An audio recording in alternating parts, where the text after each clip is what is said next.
Hi, everybody, and welcome back to the Survivor 50 Wishlist podcast, an off-season series where we're trying to figure out who could and should come back for the upcoming returnee season of Survivor 50. Today, we are talking Survivor 44. My name is Mike Bloom, and could you believe it? This season only aired basically a year and change ago, but does feel like sort of the last in its initial phase of the new era with the first four seasons with 60-minute episodes, mostly a lot of idols thrown in, but still producing a lot of top tier characters, including maybe one of the most powerful trios to play the game, one of the most unique winners. And we're going to talk about it all today. Who has the light shining in our eyes in terms of a casting prospect, and who will disappear like a mid-challenge fart in the wind? Only time will tell. I'm so excited to be joined by this person. I have missed her presence so much when it comes to talking Survivor. I guess it's not a brat summer, it's a B&B summer right now because we're bringing in Liana Boraas. Yes, thank you, Mike, for having me. It was weird to have you introduce the Survivor wish list. I'm like, this is the B&B. What are you doing? It's Mike and I together.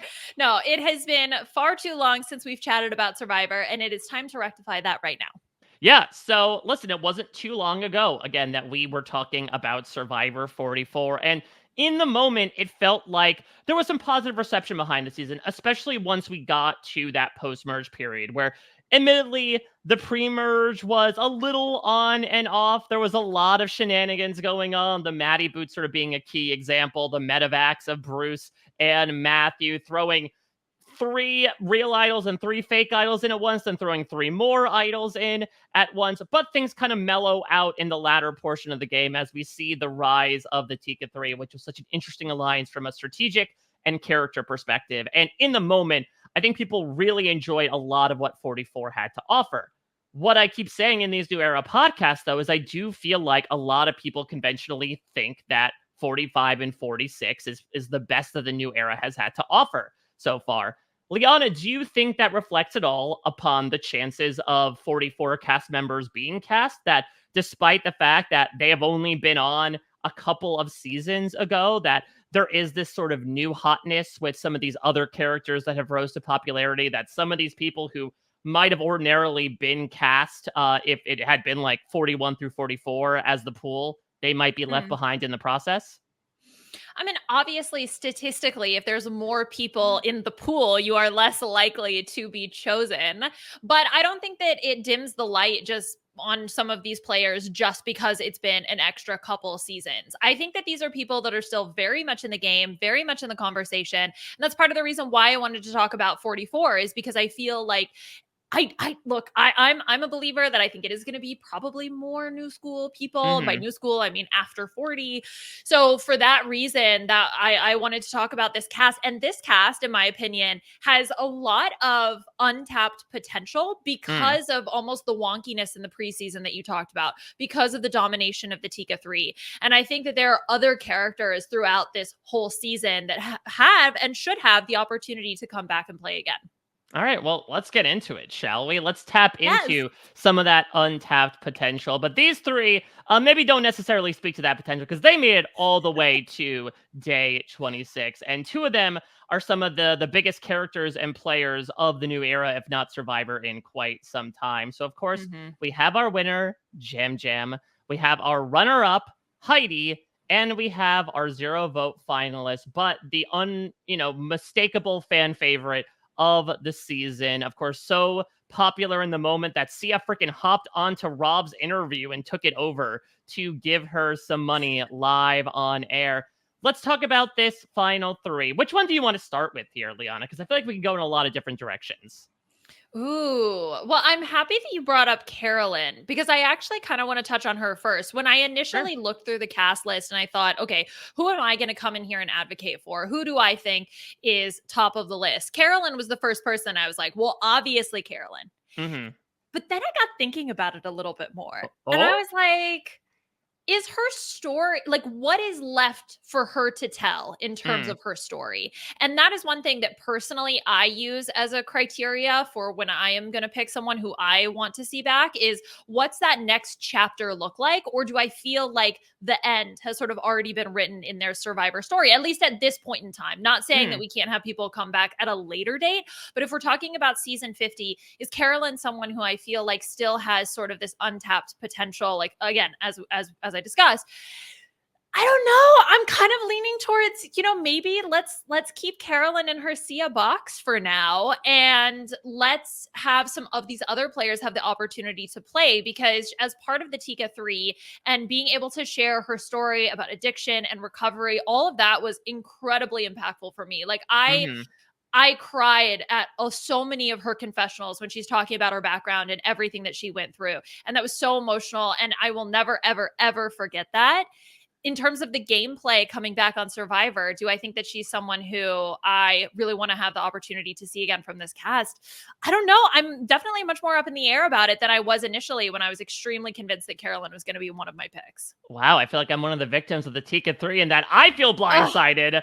This is I wild because I feel know. like the conventional wisdom for the past, few months, once 50 was announced as returnees, is like, okay, the two chalk picks as locks for 50 should they want to come back are Carolyn and Q. And I Right. see your point that there is a really interesting one season arc to Carolyn, right? This entire idea of, due to her mannerisms, perhaps, and her personality, she is discounted immediately, and goes to show how that is their folly. She's the one that is immediately finding the idol and then putting the red X on it and planting the fake one to trick Sarah. She's the one that just has to sit there and watch Danny and Brandon bro out and then eventually gets her revenge on them. She's the one who is one of the only people in like the past few seasons of Survivor to have an idol and not tell anybody about it and then play it on Carson at a certain point to stun everybody, to the point where Jam Jam was questioning, like, is Carolyn now the new favorite to win? Should I take her out? I will say there are some pieces that I could see some redemptive qualities to. One of them being, it seems like one of the reasons why she was a zero vote finalist was a little bit of that perception that, like, yes, she was Mhm. able to subvert some of those tropes and say, you underestimate me, I'm going to use that against you. But I still think she was fairly counted out in that final tribal council, partially due to, I think, the way she struggled to communicate her game. Even when Carson is kind of coaching her on the sidelines, quite literally, like an airline traffic control. It does seem like Carolyn had a little bit of difficulty vocalizing in the moment and getting a little bit overwhelmed, I think, by a lot of the pressures that were applied to her. And so I do think there is a bit of like, okay, I got to make sure I get to the end again and not falter this time. Though, I mean, now that we kind of know the routine, right? And I talked about this with Marianne and Omer a bit on the 42 podcast. I would be intrigued to see if she would get underestimated or again, or if this is someone that everyone immediately clocks and decides to get rid of. Right. I think that's what's interesting as being a zero vote finalist, because obviously you're someone who's demonstrated the ability to get far in the game. You made it to the final three, but there's clearly some perception issue or agency issue. And so there's two things I think about when it comes to that. One is obviously the role that the person themselves take on, right? If you know Mm. that that's the perception of you, how do you change or augment your gameplay in order to combat that? Do you come out of the gate swinging way harder to try to be like, no, I'm an actual player, put some respect on my name, I'm here to get the job done? Or do you utilize that to your advantage and say, look, people are going to underestimate me. Let me try to take advantage of that. But then you're going to maybe suffer the same issue, which is the second part, that perception problem. Are people going to Mm. know that you were underestimated and take you out, or continue to underestimate you and then not value your game at the end?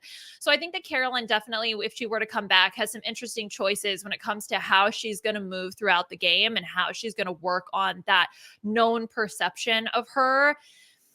Is that something that is like the absolute top of my wish list to see? And that's and I think it's up for debate, and that's why she's sort of on that edge of the Hmm. person that I would want to add, because I think you can make an argument either way. Are you just too stymied by the Traitors news? Are you like, Carolyn's going to spend her time in a castle in Scotland? She's not slumming it on the beaches of Fiji anymore. I'm like, yes, give this girl a hotel room and a castle, bro. Like, she deserves so much better. She doesn't need the island. No, Carol. Oh my gosh, yeah. I don't even know how that would go, but I mean, Carolyn is someone who I personally have like a very strong affinity for, and that personal bias also plays a role in wanting to see her back and play again. Yeah, I mean, that's the thing is that I think a lot of what you're saying is valid. I think a little bit is obfuscated from the fact that, at least from my perspective, again, if she wants to do it, she is a shoo-in, I think, to return. Carolyn is the Thanos of the Survivor fandom, and that I have not experienced a contestant in quite some time that was able to collect likability on Twitter, on Facebook, on Reddit, on Instagram, on MySpace. Like, it seemed like for such a divided fan base, to the point that, Liana, you and I have a consistent B&B game where we kind of dunk on the casual opinions on Facebook. She was the very, very rare contestant that seemed to have everyone in her corner by the end, maybe except for the jury. And so it feels like, to me, production just absolutely loves her. Hell, they start the season with her breaking the fourth wall in her honor. And so I think they'd be really hard-pressed not to feel like she would be at least extended the offer to come back. Right. And exactly. That's the thing that I keep going back to as well. Independent of my own personal feelings, I cannot deny the level of popularity that this woman had. I mean, even when we get interviews from the next round of contestants for 45 and 46 saying, Carolyn should have won. Carolyn's my favorite player. I mean, that impact for someone to have that kind of longevity is just, it's unmatched. And she has it. You know what I mean? I don't know what it is, but she's got it. Well, let's talk about maybe the person that she either controversially or uncontroversially lost to. Let's talk about her number one ally in Jam Jam. Jam Jam, such a force of comedy and personality. Ever since we saw him in that preview, exalted the fact that he got to poop in the ocean, but he didn't finish number 2. He was number 1 in this competition. Somebody who does get clocked, certainly more so than his other Tika allies at a certain point, but is able to prevail and then delivers really a powerhouse of a final tribal council speech about how he was able to weaponize that sociability and that charm to walk away $1 million richer. And I think Jam Jam, once again, is like a shoo-in personality that, if the new era were to bring back winners, would be someone that they'd want to have back. I'd say probably alongside Marianne and Dee as like lock returnee winners from the new era. Radiates charisma, just radiates charisma. I had the opportunity to meet him at one of the Survivor events, and you just immediately are drawn into his spell. It's someone you just want to be around. You want to spend more time with. And I know that from the perspective of the casual audience, as we talked about with Carolyn, you know, Jam Jam was someone who maybe wasn't as highly rated in favor of Carolyn or Carson from this season, but you just can't deny the impact that he had on the season. And like you said, I think if there was to be a winner that were to be brought back, I think Jam Jam would be at the top of the list. I do think, again, from a narrative perspective, I mean, he freaking won. Yeah. Right? So there's no unfinished business. I'm coming back to, you know, clean up or whatever. No, this time I'm winning unanimously. I won nearly unanimously last time. He's like, there's only one way to go, and it's up. All votes. Yeah, that's so tough. I think he's living his best life. I would be very curious to know if he would want to come back. I think he absolutely would. Life. I mean, I think so? Yeah, I think he is very much taking, to your point, the victory lap or laps over the course of the past year, as you mentioned, showing up on a bunch of these Survivor events. And I really do think he is someone who had a lot of fun getting to play this game, and especially getting to do these confessionals and meet the fans and everything.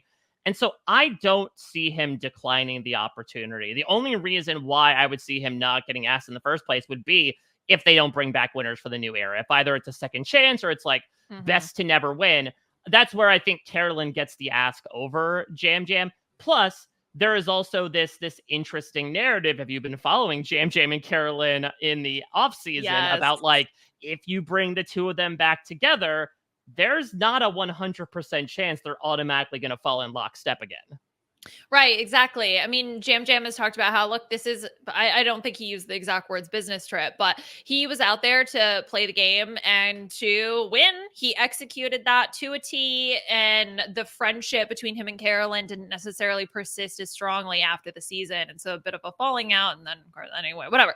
So I think that putting the two of them together would be very interesting. I know you mentioned, well, maybe we pick either Jam Jam or Carolyn, depending on more of the theme of the season. But part of me is like, if you're going to bring them back, bring them both back. Let's see what happens. That's the thing, is that if this were New Era All-Stars, and we talked about this actually on the last podcast with 43 about how I think there's a very strong chance they bring back Jesse and Cody together, or Marianne and Omer together. Mm-hmm. I think there is something to, we see this even as far back as like heroes versus villains, bringing back rivalries or close friendships and getting to retest those bonds now that you know each other a bit more and have one season under your belt. And so I do think there's a very good chance, again, if winners were extended the invite, that they would have Jam Jam and Carolyn either on the same tribe or facing off against each other and seeing what happens.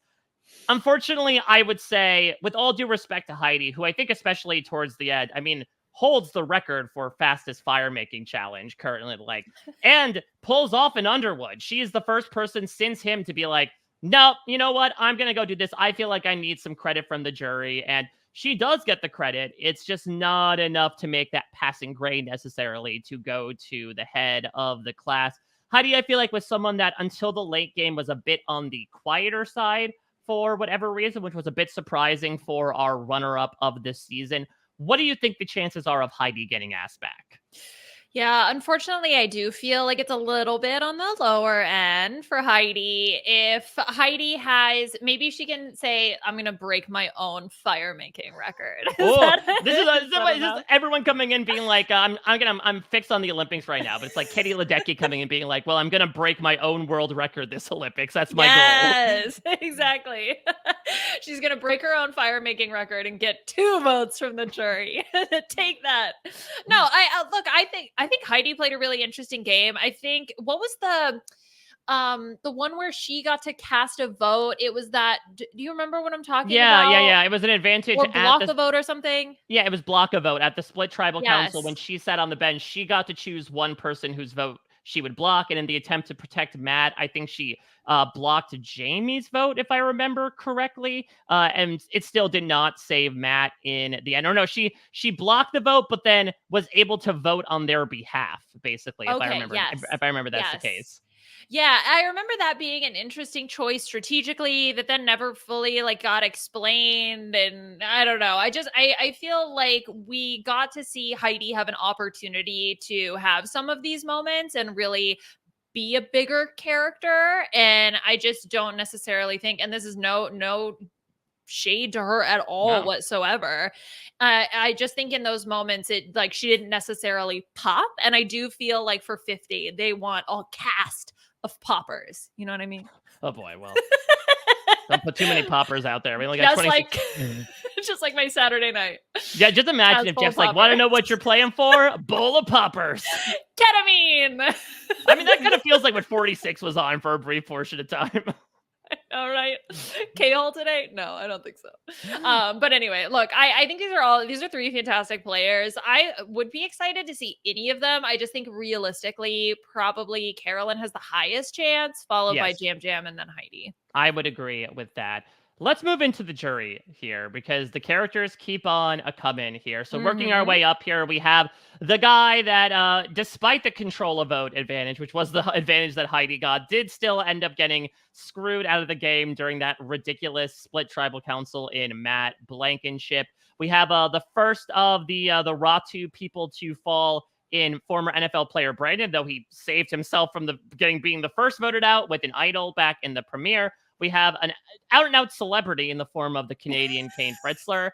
We have Matt's showman's partner and a low-key challenge beast of the season in Franny. We have the Tasmanian devil himself, Danny. We have the belovingly delusional Jamie Lynn Louise, the Pixel Queen herself. We have the bit of a quieter but still feisty single mom in Lauren. And our final 4 fire-making loser, as we saw it dance in his eyes all season long, in Carson. And I want to start with Carson because again, I think especially in the immediate wake of season 44, people would say the Tika 3 are all a lock to come back. You know, the narrative was so focused around them, especially towards the end game. Carson himself very much personified to be like one of the main strategic narrators of the group, someone that seemed to be, had he won that fire making challenge, probably at least has a good shot of winning, if not outright winning in the end, even in an all Tika final 3. You know, especially overcoming a bit of a perception against him being this like young 21-year-old naive kid. He showed that he was playing a much stronger game than maybe people let on initially until a certain point. My thing is, even outside of maybe some drama that Carson has been involved with in the past few months, what I'm a little pontificating on, Liana, is for the seasons that followed, we have people like Drew Basile. We have people like Charlie Davis, even. Is Carson somebody who might have lost out on an opportunity at a returnee spot with some of these other, you know, brainier guys coming in and possibly taking that spot from him?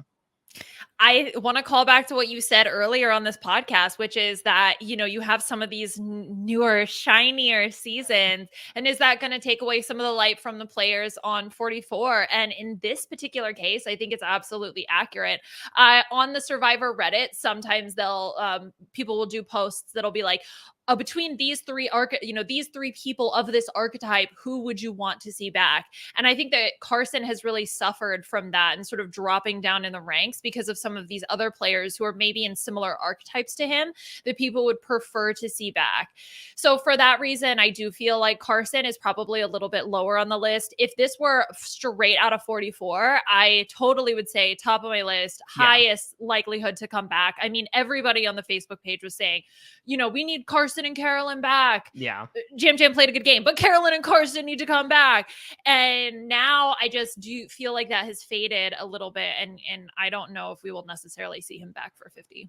Right. And again, maybe there are other people that even came before Carson that might fall into a bit of this, I wouldn't even say like silo archetype anymore. Brandon Donlin and I were talking. I like the term fonts, which he came up with. Like there's a lot of people in his font, in Carson's font, as it were, that I think even someone like Drew, not to spoil my podcast tomorrow, but has a pretty monumental bump due to the fact that he is now won the equivalent of a runner-up prize in Jeopardy! Charlie now has this incredible second chance story of coming so close to winning, and for many reasons, it falling apart towards the end. Carson, again, has a little bit of that storyline Jesse style of, okay, he was slotted in, he was a big power player of the post-merge, then it falls apart at the final four fire making. But I do think what unfortunately dulls Carson's shine here, despite the fact that he does play an impressive game, in my opinion, in Survivor. Again, playing only when he was 21, there is something interesting to even a year older, a year wiser Carson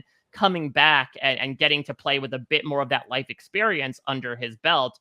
I just feel like, unfortunately, this might be a case where, as much as people incorrectly say that all modern Survivor casting is now is a bunch of nerds, this kind of unfortunately happens in that case. Yeah.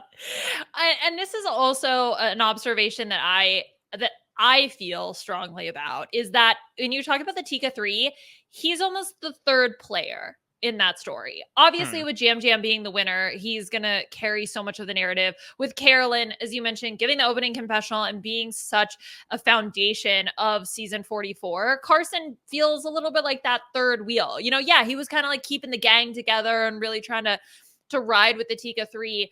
But at the same time, when you're talking about these larger characters, Jam and Carolyn also rise above that. So if we're talking about returning players from the Tika 3, 44, Tika 3, the font of nerdy white guy, right? They're just, it seems like in every single category, there's someone who just ekes out above him for a returning spot. I want to talk about the other person from this jury that I think has one of the highest chances to return from this cast. And we don't have to go far. We have to go right below Carson on the slide to talk about Franny. Because I do think Franny is someone that defied expectations in multiple ways. To our points about the font, I think she is someone that comes in and we say, okay, this is our brainy woman of the season. So we expect her to like make it mid-merge and get targeted for being a big strategic threat. But Franny surprises in multiple ways. One of them being that she becomes a big challenge threat, surprisingly so. I think even to her own surprise, she didn't necessarily expect that to be the case, but pretty much right off the bat, after Mergatory, she wins immunity in 2 of the next 3 episodes before she's finally voted out. And then when she doesn't win immunity that one time, she becomes the target and then has to get the idol played on her by Danny before she is finally voted out after winning the final 8 reward challenge and the trip to the sanctuary. So Franny is this very fun character that is much more than meets the eye. And that also shows in the thing she's probably most well known for from this season, which is her romance with Matt. It is rare that we see Survivor contestants, fall into like with each other over the course of the season. It's even rarer that the relationship persists to a significant extent after the season. And Franny and Matt, Frankenship is still going strong at this moment. And so I think that even emboldens her chances of coming back further, and that she is able to now be that mouth to come back and say, like, Survivor got me my boyfriend. Matt and I fell in love, and here I am to fall in love with $1 million. Oh, I love it already. She was an immediate yes for me. I'm not going to sugarcoat it. Franny is someone who I very much enjoy from seeing her on the show as well as interacting with her off the show. She just radiates fun and happiness, and she's someone that you just want to be around and talk to and interact with.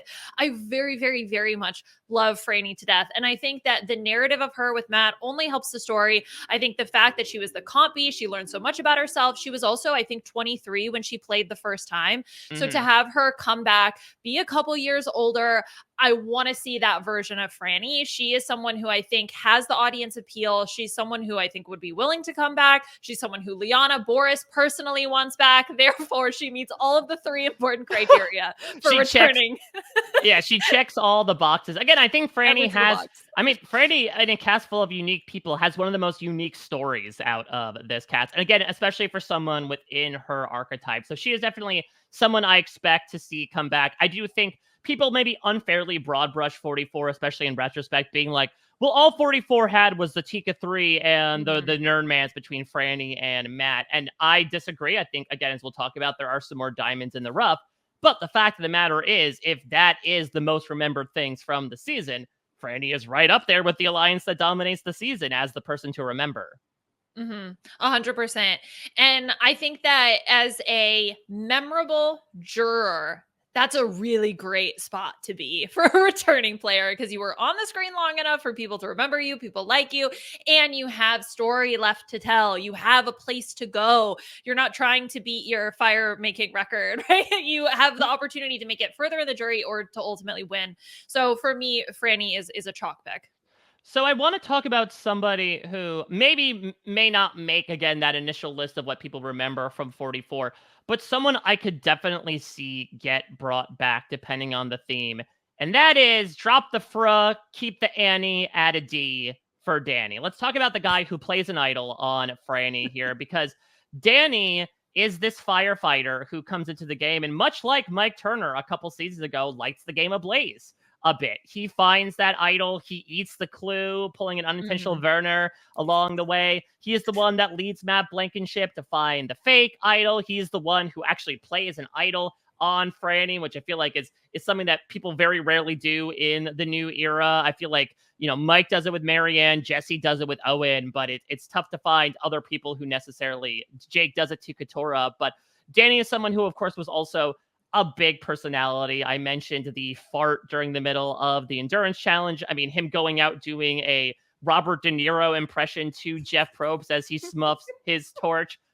I had a little bit of mixed results, but I think goes to show that Danny has this combination of personality and hunger to play the game. And we've spoken about this as well. Obviously, someone like Tony is on the ballot, but I think if production was looking for a new era version of a Tony type to put on this season, I think you'd be hard pressed to find anybody but Danny to fill that category.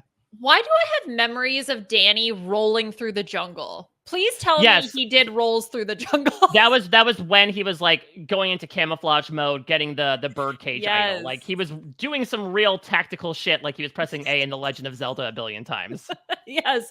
Okay. I think that's one thing that I almost forgot a little bit about, which was what a big character Danny was, especially early in the season and the pre-jury and even sort of like early jury.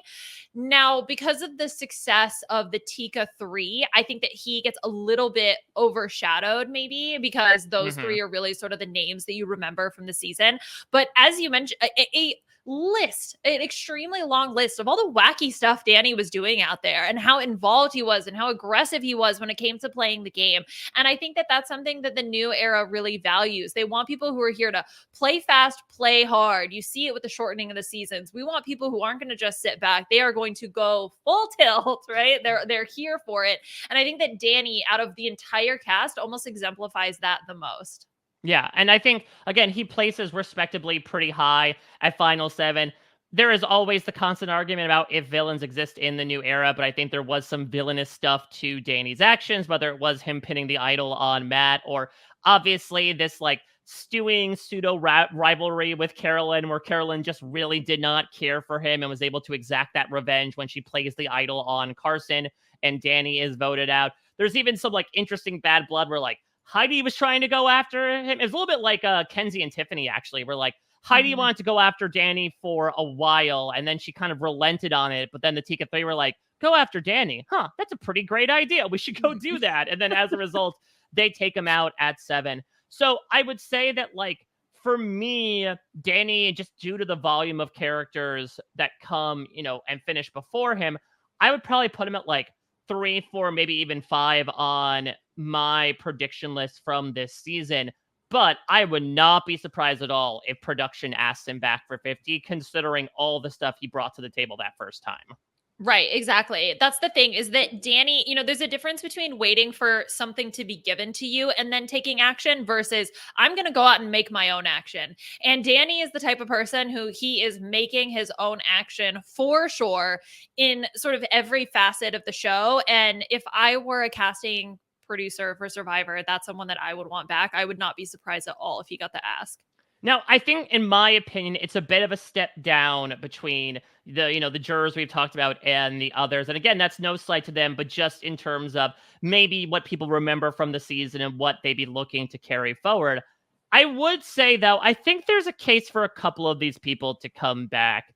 I want to start with Jamie, of course, previous B&B guest. I absolutely love Jamie. I think she's someone who, especially in the moment, was very highly regarded. Like, the show really made a meal out of Jamie, much like the worms that she digests, and namely the fact that she was led to find this idol that was actually fake, but then Matthew happens to leave the game without telling her or anybody else that it was fake, so she spends the entirety of the game gloating about this idol. The show even shows in the lower third that it is one fake idol, and so Jamie was kind of our Delulu queen of the Mhm. season. And what's so interesting is when Liana, you and I got the chance to talk to her about it on the B&B, she fully embraced it, which, look, you don't necessarily need to do as a reality TV contestant, but it is welcome sometimes to have somebody, especially in the world of like the Debbie, the coach, the Nora Mhm. edits. I wouldn't say Jamie was necessarily on that side of the spectrum of wackadoodle edits,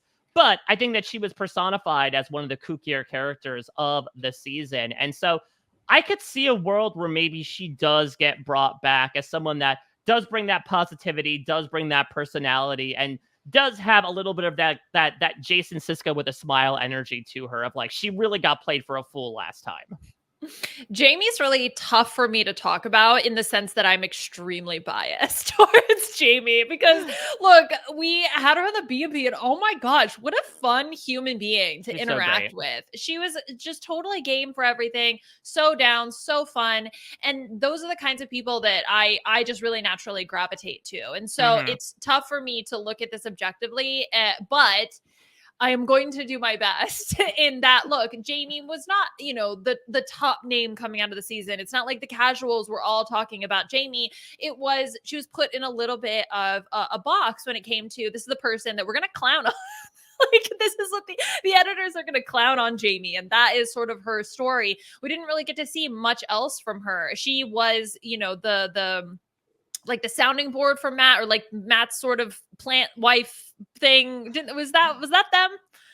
I mean, she was on Ratu initially. So she was like, it was her and Matthew were the plant mommy and plant daddy, right? Yes, plant mommy. Yes, that's what I was thinking of. Right. So she was sort of in relation to Matthew, who was sort of the main narrator of the season. And then it was sort of all about this idol. Does production think that there's more there for her? Obviously, knowing her, I do feel like I would love to see her play again. But if I'm thinking from someone else's perspective, I don't know if she's necessarily the top of the list. Well, let's talk about someone who went from getting clowned on by the edit, perhaps, to pretty much getting clowned on by the game. In poor Matt Blankenship, this really nice guy, very affable, come with guy type of personality. Just unfortunately, this season ends up kind of screwing him over in multiple ways, whether it's him going to Shipley Island in the first episode and not even being given the offer to put his vote up for bid. It was just reach into a bag and either you get no vote or you get an advantage. And so Matt was basically forced to lose his vote there. So he only casts one vote total in the game. Really? Because remember, he goes back to Shipley Island. Yeah, because remember it was, you can reach in and he grabbed the no vote slip and they said, okay, it's basically double or nothing where you can try again. And he did, and he lost his vote for a second tribal council. And so he thinks, great, I can vote now. I have this idol that's not a real idol. I've got Franny. I'm home free. Then we get to the split tribal council here at the final 11, which did things a little bit differently, where they did split them into two groups, but they basically did the Fiji merge where like one group was fully immune and could not vote. And so Matt ends up getting sent off to another camp. So he left his bag behind, which contains his fake idol and his shot in the dark. And it's him and Heidi against two Ratus and Jam Jam. And it's basically him versus Jam Jam up for grabs there. Or no, it wasn't even him and Heidi. It was just down to him and Jam Jam, and the Ratus determine who is the one to go. And so poor Matt, he tries to offer people papayas in these trying days, but it was certainly something that in the moment people were definitely up in arms about. And so I think I talked about this actually yesterday with Chappelle, that for me, a lot of returnees fall into either like plot returnees or character returnees in terms of reasons why they're brought back. Matt would be a plot returnee, that this is a guy who just had so much happen to him over the course of this game. And arguably on paper, he should be given a shot to like actually play a game that is more solid in terms of structure and allow him to vote in more than one tribal council. From a character perspective, again, he seems like a really nice, sweet guy. I don't know if it necessarily pops compared to the personalities around him. But again, depending on what they're going for in terms of theme, there could be a world where I'd see him back. Do you think if Franny is brought back, there's a higher likelihood of Matt coming along as well? I don't think so, actually. Okay, so you don't think that the couple, they would be willing to bring the couple back? I mean, I feel like they reserve that for like the Rob and Amber stuff, you know? Like maybe they used to do that back in the day with like bringing JT and Sugar back when they used to kick it, or I don't even think like Michelle and Wendell, they knew that stuff was happening. I feel like with Franny and Matt, it would just be something that would take up so much airtime in the first couple rounds, because like we saw in Winners of War, the talk would pretty much be, okay, Matt and Franny are on the island together. We know they're going to support each other when they merge, so let's get rid of one of them. I think if Franny were to not do it for whatever reason, they might put Matt in there, but I think they'd more so bank on like Matt comes out for Franny's loved one's visit. Unless you never know. Apparently, like both Brad and Monica Culpepper got contacted for Game Changers, and Monica turned it down. To your point, there could be a world where production's like, oh, we want to see these lovebirds back out there, and we'll see how cutthroat they are. Let's see if Matt can vote more than one time. Poor Matt. He voted for Jam Jam twice. Once to get him out of the game and once for him to win. That's such a cute. That's all he knows how to do is vote Jam Jam in this game. Lose his vote and then vote Jam Jam.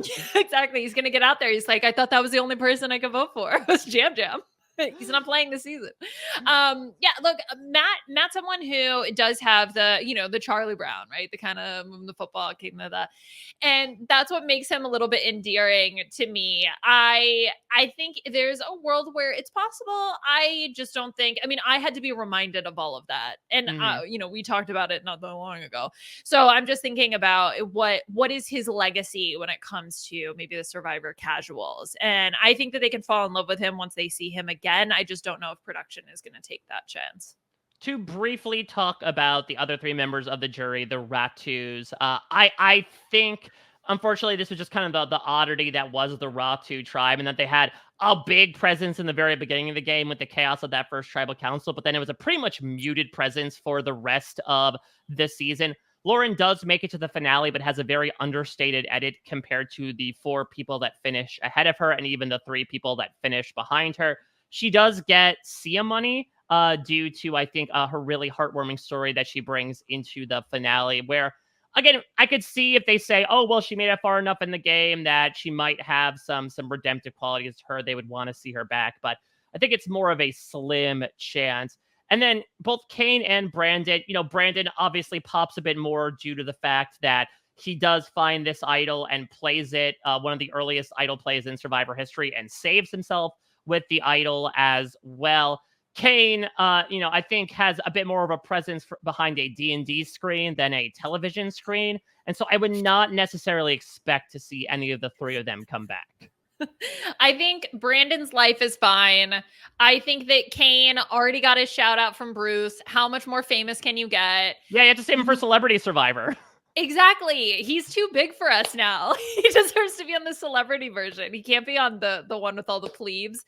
Lauren, though, is an interesting one for me because I personally, I want to know what's there. I just don't like it when you have such uneven editing. And I quickly checked the confessional chart for 44. You have Jam Jam getting 81 confessionals.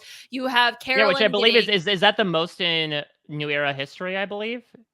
It might be. I don't remember. How many did Dee have last season? I feel like she got a lot, or maybe she just got a lot for a woman because of the way that, anyway. But even Carolyn and Carson. So Carolyn got 65. Carson got, 59, almost 60 confessionals. And Lauren's sitting there with half that at 30. So I'm like, why? Like, tell me why. Is it just because there was another story that the Survivor editors wanted to tell, which is fine? Or was Lauren giving nothing in confessionals, right? So that is what is always confusing for me, because there are players that when they don't get a big edit, I want to know, but do they have that potential? Like, could they be that character? Like, we just didn't get to see it because there was another prevailing narrative that needed to be told instead of her story. And so I personally would want to advocate for that. That being said, I just don't think it's likely that she's going to get asked back. Well, Dee, by the way, got only 63 confessionals. So I think Jam Jam, very much sticks out in terms of having that, very out in the blue confessional presence, understandably so.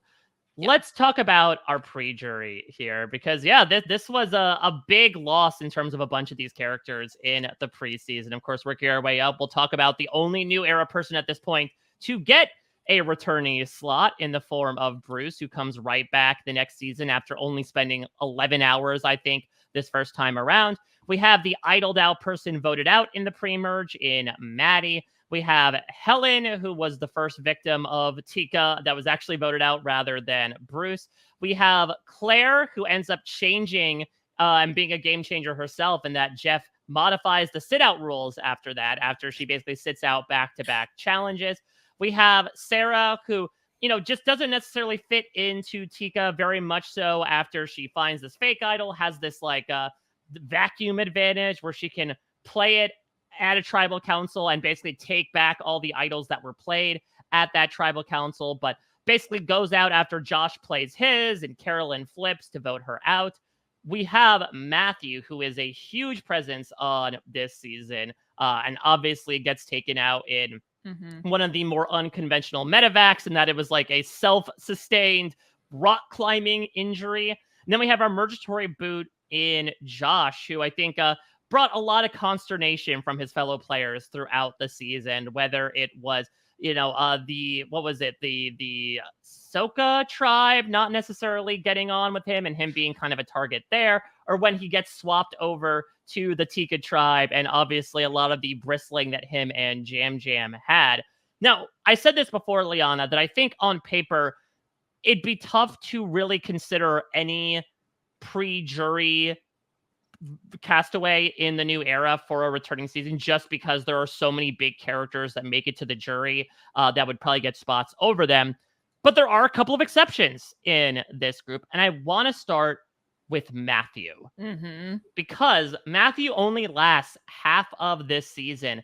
But good Lord, the half season that he did last was eventful AF. This was a guy that, even with one working shoulder, threw himself into the game. He is the one that, after the Brandon idol play is done, makes his own fake idol, leads his closest ally to it, finds it in her presence, so that, like, okay, now we're brought in on the secret together, only to know that it is a fake idol. He's the one that, as soon as Carson gets swapped over, immediately starts making a bond with him. This guy was eager to play the game, to the point where he injures himself pretty much in the first few days because he wants to fully embrace this experience in every way, shape, and form. And then it gets to the point where, right before Emergatory happens, basically, his pain has accelerated to a point where basically he is given this offer on screen of, okay, listen, you could further aggravate this and just keep yourself in agony, but continue to play, or you can pull yourself right now. And he chooses to do the latter.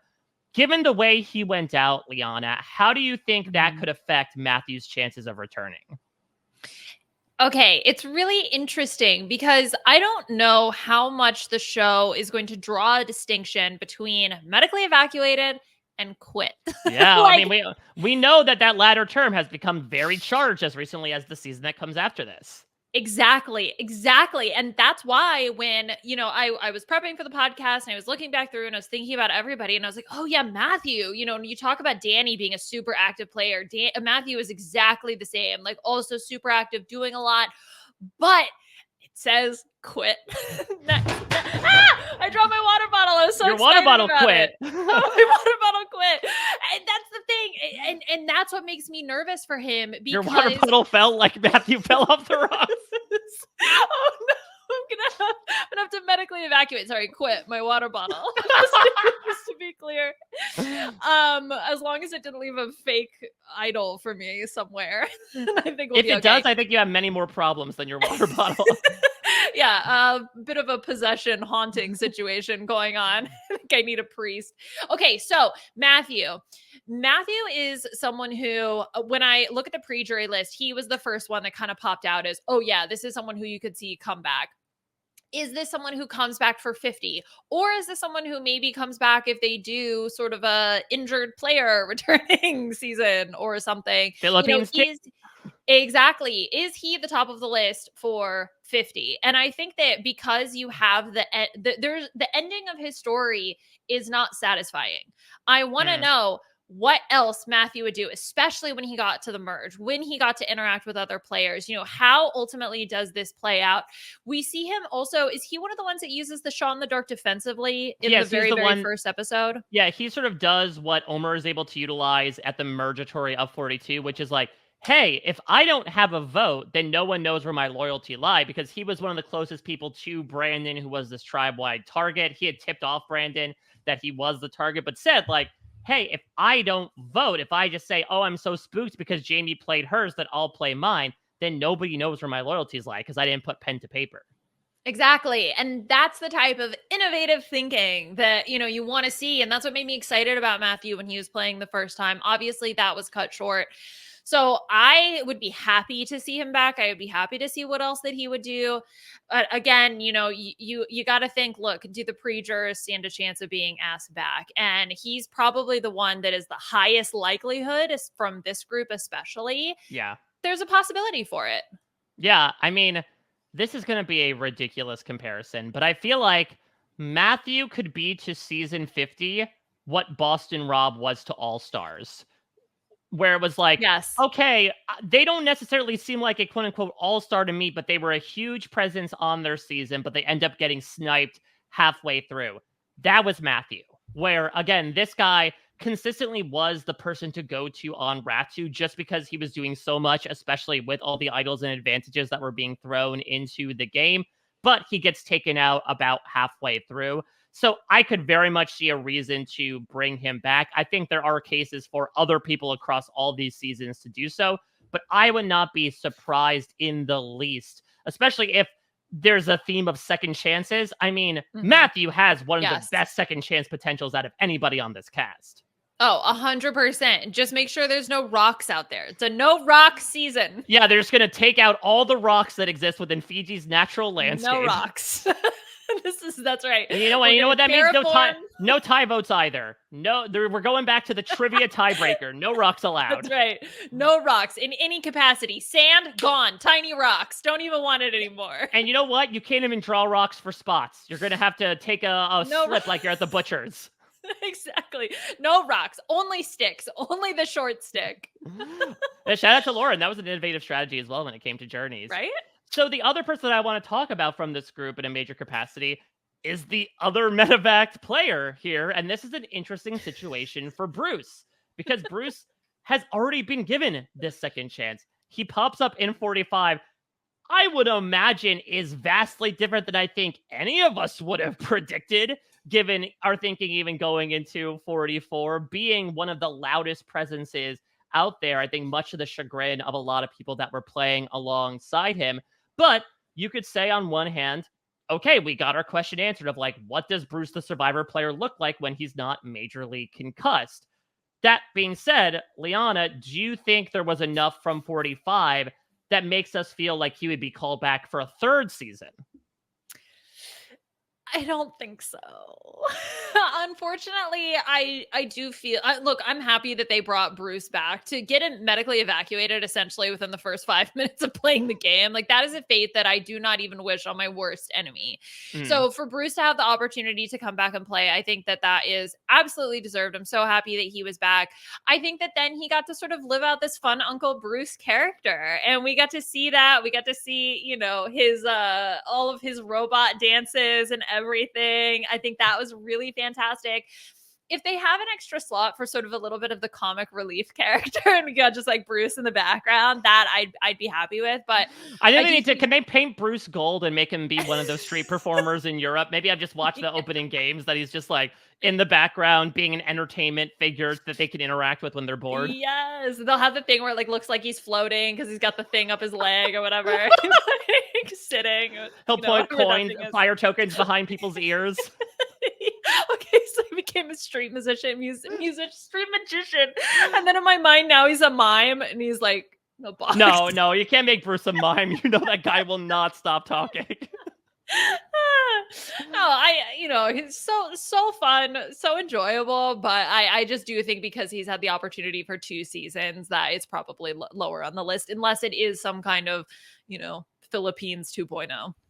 And it's tough because I think especially the 1, 2, 3, arguable 4 punch of like Maddie, Helen, Claire, Sarah sucked in the moment just because I think these were very fun characters that were kind of done in by this prevailing theory that was certainly talked about then and now as well, of like in the 3 tribe format, physical strength is looked at as more of an asset now more than ever. And so you have to look to these smaller women as those to get rid of immediately. And that happens 3 times over with Maddie, Helen, and Claire. I think on paper, I would love to see any of them get a second chance. I just think this is a case where there are so many people ahead of them when it comes to the odds of returning that I think, unfortunately, that second chance won't come in season 50. I agree with you on that one. I think it's, it's always unfortunate because these people were cast for a reason. Like, there's a reason why that they were chosen in the first place, because they have a story to tell. They have something interesting that they're going to do in the game. When you look at a season like 44, especially, that has such uneven editing and such a, clear group of like, these are the people we want to highlight, they just fall to the wayside. All right. Well, Liana, we have to pick 5 people to not fall by the wayside. You don't want to talk about Josh? What do you want to say about Josh? I think Josh should be... Okay, I just remember Josh being, like, really funny in the when he swapped over to Tika. Like, I really liked Josh's character that existed for maybe like a few episodes that we got to see from him. Yeah. I don't think that he will be asked back, to be No. clear. But that being said, I very much enjoyed his little arc that we got to see on the show. So I think he deserves a special shout out for that reason. The Matthew Medevac episode is one of the funniest in recent memory, and probably one of my favorite episodes of the season, when he's like, well, guys, you can't get rid of me because I have an idol. And Jam Jam goes like, Josh, are these the beats from Tree Mail? Yes, exactly. And then it falls apart in his hands. And John's like, no, don't do that to my idol. Oh my gosh, it was so good. But yeah, sorry, Josh. Well, we are not going to leave 5 people by the wayside today here. The time has come, Liana, for us to pick who is going to make the shortlist from this cast. Let's just start with edging this out one person at a time. Why don't you give me like, who is your chalk number 1 person that you want to put on the short list here? Yes. Okay. Thank you. Because now I'm even more confused after having talked it through with you. So my chalk number 1 pick, it's been this way from the second that I knew I was going to be doing 44. It's Franny. Put her on the board, baby. Put her on the board. Let's have, maybe she'll bring back her, was it Praying Mantis child as well? Yes. Blood versus Water season 3. I will, and I understand the reservations that you brought up about her storyline, but I think it's a little bit of what are we doing here if we don't put Carolyn on the wish list for the season. Yeah. I totally agree with you there. I think she has to be there just from a pure fan favorite perspective. Like, what are you doing if her name is not in the mix? All right, so I feel like we could bounce around to some other names here. We've talked about Jam Jam. We've thrown out Danny. We've talked about Matthew. I mean, those are 3 names right there. Are there any other ones you're considering?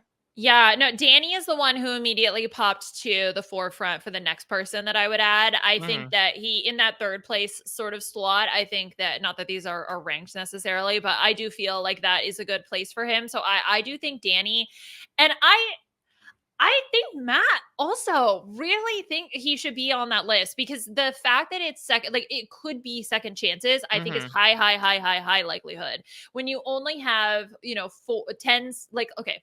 I mean, obviously you have all the seasons that you could theoretically pick from, but I hope so. Otherwise, I don't know what I've been doing with my life for the past 2.5 months. Oh yeah, Mike, I got bad news for you. You wasted a lot of time. Tell that to me 10 years ago. Oh yeah, you were a lost cause from the second that you knew all of those AI names of like you knew every name of every episode of Survivor ever. Like you sound like what a delivery doctor said to my mom in 1989. This is a lost cause. This is a lost cause. Look, already I can tell. This is what don't bother. He's gonna remember names of Survivor episodes and really humiliate himself. Yes. But in that moment, you looked so smart, and then we all felt so bad for you. Okay, so that being said, second chances. I think Matthew is a really great person for that second chance narrative. I agree, and I think the last person I would throw on there would probably be Jam Jam, and maybe it's colored because we did put Marianne on in 42, and spoiler alert for tomorrow, I think there's a high likelihood I might at least petition for D to get on the list. So I'm not discounting winners because, again, the purpose of this entire exercise is that we don't know what 50 is going to be. And I think if they were including winners, and especially recent winners, between the personality, between what he displayed, and between the fact that he is also a very popular and well-remembered contestant from the season, I think Jam Jam should be our 5th. What do you think? 81 confessionals, Mike. Yeah. You don't get to 81 confessionals by being a dud. This man is here to play. He's here to stay. And if he does come back for 50, I would not be surprised. All right. So our 5 from 44 with some ages here. We have Jam Jam, currently 38. Carolyn, 37. We have Danny, 33. Franny, 25. And Matthew, 45, which is the season we're talking about tomorrow. Last but certainly not least, Liana. It was a tough job cutting it down to only 5, but, and perhaps one of the contestants on 44 has already done this, if you could look outside of the island, are there any contestants from this season that you would want to see on a reality show besides Survivor? Josh! Put Josh on something. I think he's gonna go. He's gonna cause chaos. I would be here for it. Honestly, I think Josh on the challenge is not a bad idea. Yes. He was really athletic. Bill, I think he's got that going for him. Jamie, I obviously, I would love to see in some capacity. Jamie would be great on the challenge because she is a yogi too, and so I think she has that athleticism to her. But Josh, especially, Mhm. like I could very much see it because as you said, he is built, but he brings that messiness as well, which just feels like the perfect combination. I actually think Jamie on the mole for me is perfect casting because Ooh. Jamie was so confident in herself, right? And that's what we want to see in those contestants are people who are unabashedly in their in their own headspace all the time about how right they are about everything. Yes. I think Jamie on the Mole. I think Jamie on Traitors as a Mm. traitor, if she could do that, like happy little Jamie as a traitor, killing people in the nighttime. I think that could be very fun. But also, any of the people that we have mentioned for our 5, if they don't end up on 50, there's plenty of other fun reality shows out there. Yeah, I think Jam Jam on something like The Goat could be very fun, or Carolyn as well, of just like put their personalities on a show that's ridiculous like that kind of makes fun of the reality TV tropes. I feel like they're very well suited for that. Yes, absolutely. All right. Well, I mentioned it many times, Liana. Tomorrow, we venture into season 45. We have expanded episodes. We have some ridiculous things to happen with that cast. And we have one of the most dominant alliances and one of the most dominant players in the new era history to talk about in the form of D. You don't need to stray very far from the household Liana is in because I will be joined by her number one, Puya, and unlike Heidi and Danny, they will not look to cut each other as number ones. But Puya is going to be joining me tomorrow to put another group of people on the short list for 45. Liana, from your perspective, who would be on your short list for 45? Well, obviously, because I didn't pick Bruce here, I got to pick Bruce in 45. I mean, Actually, 45, yeah, I think Bruce from 45 would be more of a pick than 44 Bruce. it's actually so funny because Puya and we know each other, so we were talking about this and we were like, how funny would it be if we both come in and strongly advocate for Bruce? Like, both of us are like, no, Bruce I needs mean, to come I feel back. like you would have the much tougher job by comparison. I feel like he'd be dealt the much easier hand. I think I would just have to pretend I have amnesia and that 45 didn't happen. And it's like, Well, Bruce got medevaced on day 1, Mike. How do you not bring this man back? were you just trying to simulate the Bruce experience and bumped your head and forget that he was on an entire other season of Survivor? Exactly. Yeah, I pulled a Bruce and then forgot about Bruce.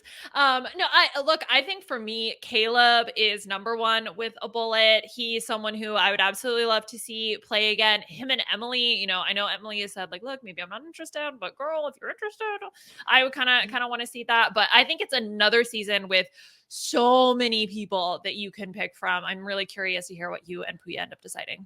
Yeah, the job keeps on getting harder as we approach the last 2 seasons before the polls open. Liana, thank you so much. I know this was far from an easy job to do, but we were able to scale the rocks and make it to the top here without crumbling too much.